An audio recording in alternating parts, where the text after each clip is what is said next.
Hello दोस्तों, नमस्कार। हमारे जितने भी ईपीएस 95 पेंशन धारक हैं, आप सबका हमारे नए वीडियो में स्वागत है।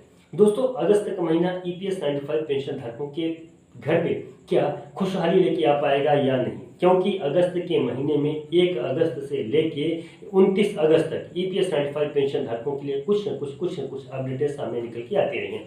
इसमें बहुत बड़े बड़े कांड होंगे, जैसे कि दिल्ली में श्रम मंत्रालय के सामने जो तो धरना प्रदर्शन राष्ट्रीय संघर्ष समिति का टीम का पुलिस के साथ में भिड़ंत हो गया था। राष्ट्रीय संघर्ष समिति के टीम का कमांडर अशोक रावत जी को खुद पुलिस के माध्यम से उनको गिरफ्तार किया गया था, लेके जाया गया था, वो सारी चीजें हो गई थी। आप जो तो लखनऊ में आप देख सकते हैं कितनी विशाल रैली आप हुई था, निषेध सभा के रूप में कितना विशाल रैली हुआ। उत्तराखंड के आप रैली को देख सकते हैं, उत्तराखंड में भी कितना विशाल रैली हुआ।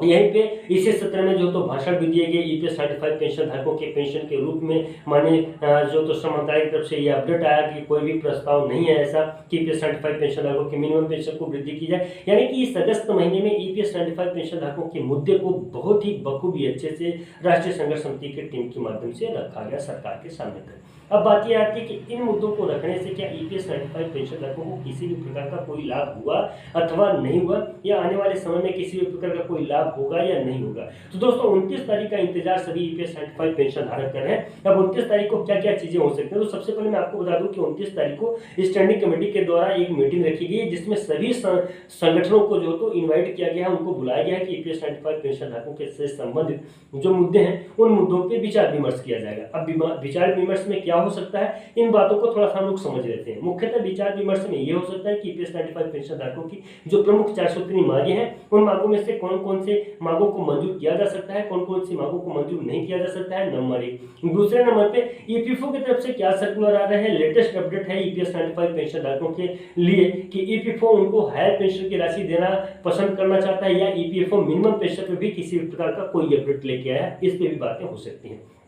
अब महत्वपूर्ण बात है, हालांकि अब बहुत सारी बातें हैं, लेकिन इसी बीच में राष्ट्रीय संघर्ष समिति की टीम के द्वारा 16 अगस्त को जूम मीटिंग रखी गई थी, जिसका चर्चा हम लोगों ने कर लिया है। उससे जो प्राप्त अपडेट सामने निकल के आ रही है, उससे तो यह प्रतीत होता है कि ईपीएस 95 पेंशन धारकों के पेंशन में वृद्धि हो जाएगी, क्योंकि जो 25 तारीख को एक बहुत बड़ा निषेध सभा का आयोजन किया गया है, उससे यह प्रतीत होता है कि ईपीएस 95 पेंशन धारकों के पेंशन में वृद्धि को लेकर ताजी अपडेट सामने निकलेंगी। क्योंकि इस माननीय श्री रामेश्वर तेली जी के घर के आसपास उनके क्षेत्र में अब जो एक विशाल जनसभा या तो विशाल रैली या उपवास, अनशन, प्रदर्शन, जो भी आप समझे, वो करने वाले हैं राष्ट्रीय संघर्ष समिति की टीम के द्वारा।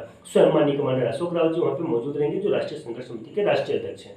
हालांकि ईपीएस 95 पेंशन धारकों को मेरे हिसाब से जो मुझे लगता है कि उनको निराशा यहाँ लगेगी, क्योंकि इस पे किसी भी प्रकार का कोई अपडेट सरकार की तरफ से अभी तक नहीं आया है, और साथ ही साथ में ना तो किसी भी प्रकार का कोई अपडेट आया है राष्ट्रीय संघर्ष समिति की टीम की तरफ से। अब देखिए, हालांकि राष्ट्रीय संघर्ष समिति की टीम के द्वारा ये सारी चीजें बता दी गई, लेकिन ईपीएस 95 पेंशन धारकों के मन के अंदर में अभी भरोसा नहीं है, विश्वास नहीं है, क्योंकि ये मामला आज से नहीं पिछले 6 सालों से लगातार निरंतर चला रहा है। इसलिए ईपीएस 95 पेंशन धारकों के पेंशन में वृद्धि को लेकर क्या अपडेट सामने निकल के आएंगी, उन अपडेटों से अवगत मैं अपने वीडियो के माध्यम से आपको कराता रहूंगा। साथ ही साथ मैं उम्मीद करता हूँ कि जल्द से जल्द जो तो ईपीएस 95 पेंशन धारकों के पेंशन में वृद्धि हो। बाकी दोस्तों, आप लोगों का क्या विचार है, क्या ख्याल है, आप लोग हमें कमेंट कर जरूर बताइएगा, क्योंकि आपका कमेंट बहुत ही महत्वपूर्ण होता है, और आपके कमेंट को ही लोग पढ़ते हैं, तभी जानकारी उनको मिल पाती है कि ईपीएस 95 पेंशन धारकों का मुद्दा क्या है, मसला क्या है। हालांकि कुछ लोग तो मेरे ऐसे भी हैं जो मेरे वीडियो को देखते नहीं है, लेकिन आप लोगों को कमेंट को पढ़ते हैं, मेरे वीडियो को देखते हैं। ईपीएस 95 पेंशन धारकों से उनका कोई वास्ता नहीं है, इसके बावजूद भी वो आपके दर्द को, समस्या को समझते हैं और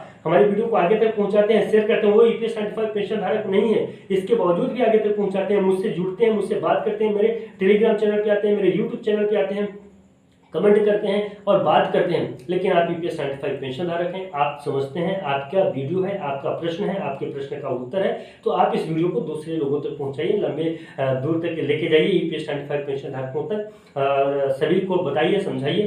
बाकी दोस्तों, कुछ भी अपडेट रहेगी, कोई भी नई जानकारी रहेगी, तो जरूर मैं अपने वीडियो के माध्यम से आप लोगों तक पहुंचाऊंगा। आज के लिए बस विदा लेता हूँ। नमस्कार, जय हिंद, जय भारत।